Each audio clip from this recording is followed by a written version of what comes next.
Speaker, I asked for this debate because, well, there's a couple of reasons. First of all, I think it should concern any of us when health professionals approach us as legislators privately because they are fearful for the well-being of patients. This happened to me in the last week. People who become physicians in our public healthcare system have to swear a Hippocratic oath. One of the most important elements of that Hippocratic oath, Speaker, is first, do no harm.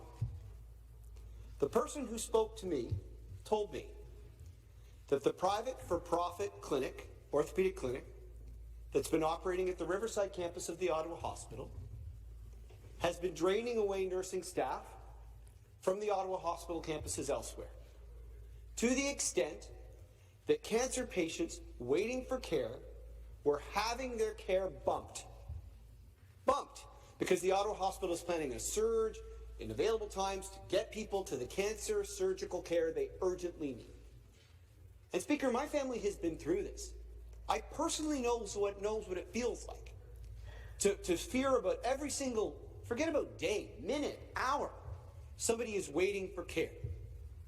And so when this health professional approached me and gave me this information, I had two choices.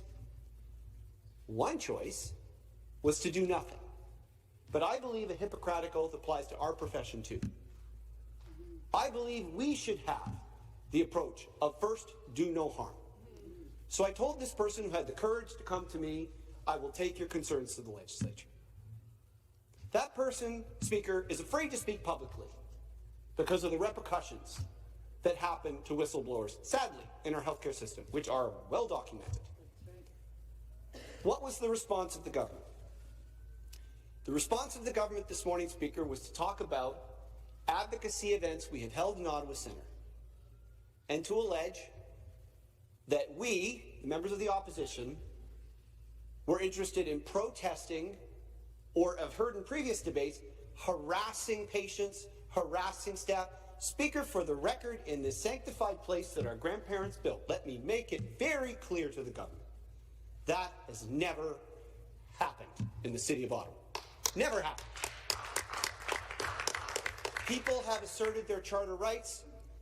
I have stood on the sidewalk with no obstruction to care, no words shared with anybody going into any of the for-profit, private clinical experiments the government is creating, shared a word with any person.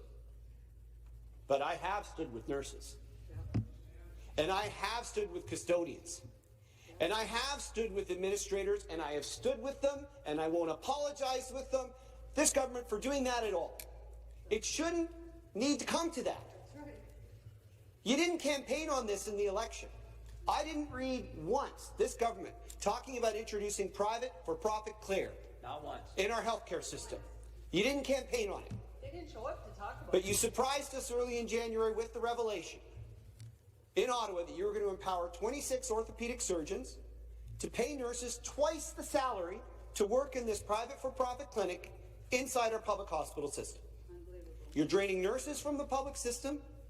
They're going into this private clinic, and I am hearing from a verified source that cancer patients are suffering.